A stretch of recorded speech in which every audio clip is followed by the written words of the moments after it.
Tool changing is a core technology used in 3D printing to achieve multicolor and multi-material prints by physically swapping entire tool heads. A tool changer typically carries 2 or more tool heads. Each head comes with its own extruder and hot end, preloaded with a dedicated spool of filament.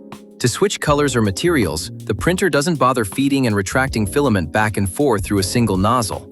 Instead, it simply parks the current head and picks up another that's already loaded and ready to go. This drastically cuts down print times for multicolor and multi-material projects, slashes material waste, and lets you freely mix and match different types of filaments. That sounds simple enough, but what actually happens when a tool changer works? And how does it stack up against traditional filament changing systems and the newer hot-end changer?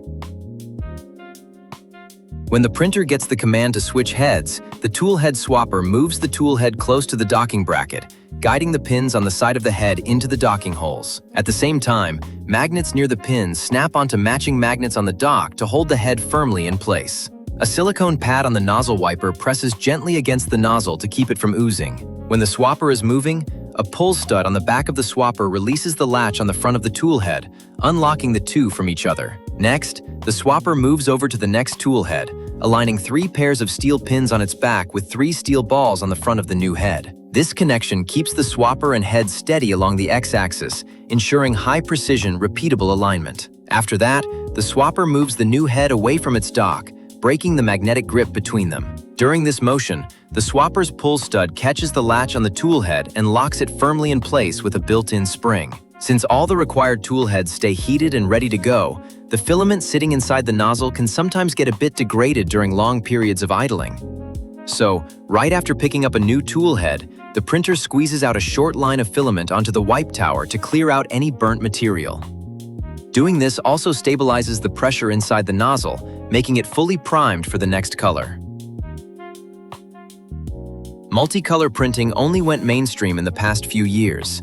Before that, adding different colors to a model meant relying on manual painting, printing parts separately, or pausing the print midway to swap filaments by hand. One of the earliest multicolor printing solutions to gain popularity in the consumer market was shared nozzle filament changing, which is based on a multi-channel filament management unit. It works like an external paint box connected to the printer's single hot end through a feed tube, holding several filaments of different colors at once. When it's time for a color change, the unit pulls the current filament back out of the hot end and feed tube, and then feeds the new one in.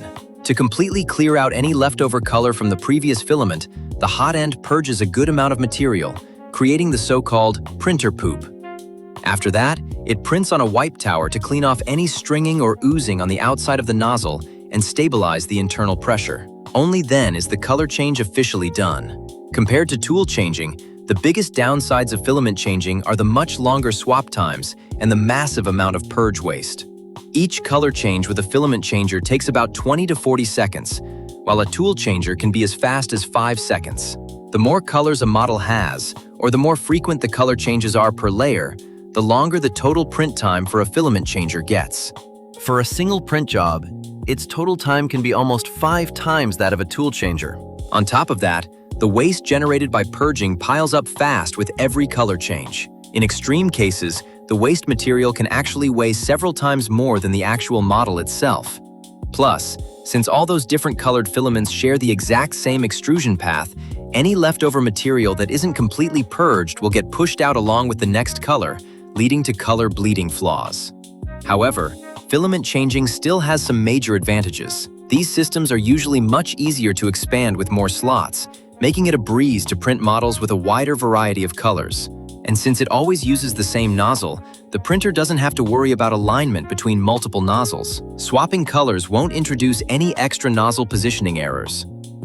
On the flip side, tool changers rely on precise mechanical structures to keep tool changing stable, and they require multi-tool head offset calibration to correct any cumulative drift over time. That definitely drives up the design complexity and technical hurdles. Hot-end changing acts almost like a hybrid between filament changing and tool changing.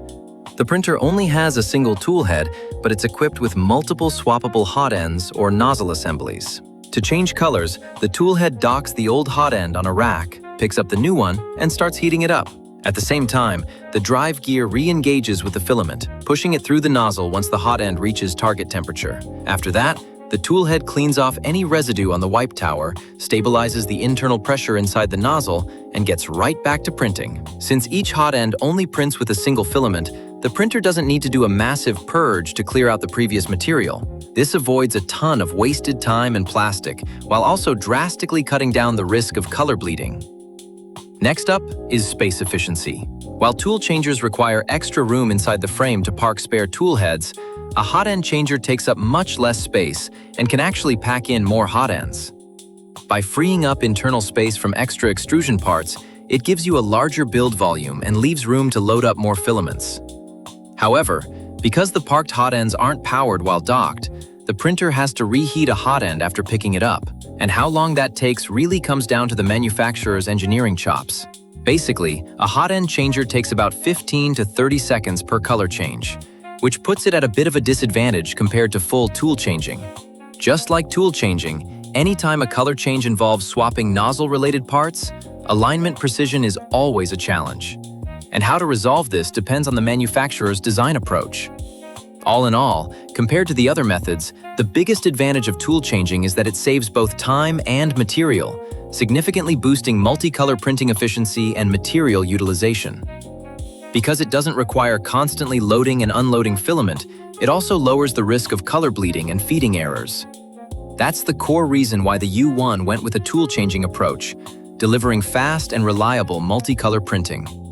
The main drawback of tool changing is that the tool heads are relatively larger, meaning the printer can only fit a limited number of them inside the frame. As a result, the number of printable colors is somewhat restricted. But the number of tool heads doesn't necessarily limit the final number of colors you can achieve. With the full spectrum feature in Snapmaker Orca, you can combine just 4 base colors of filament to produce a much wider range of shades, breaking past the color limitations of tool changing. If you're interested, feel free to check out Snapmaker's full spectrum printing tutorial video to learn more. That's all for this video. Thanks for watching.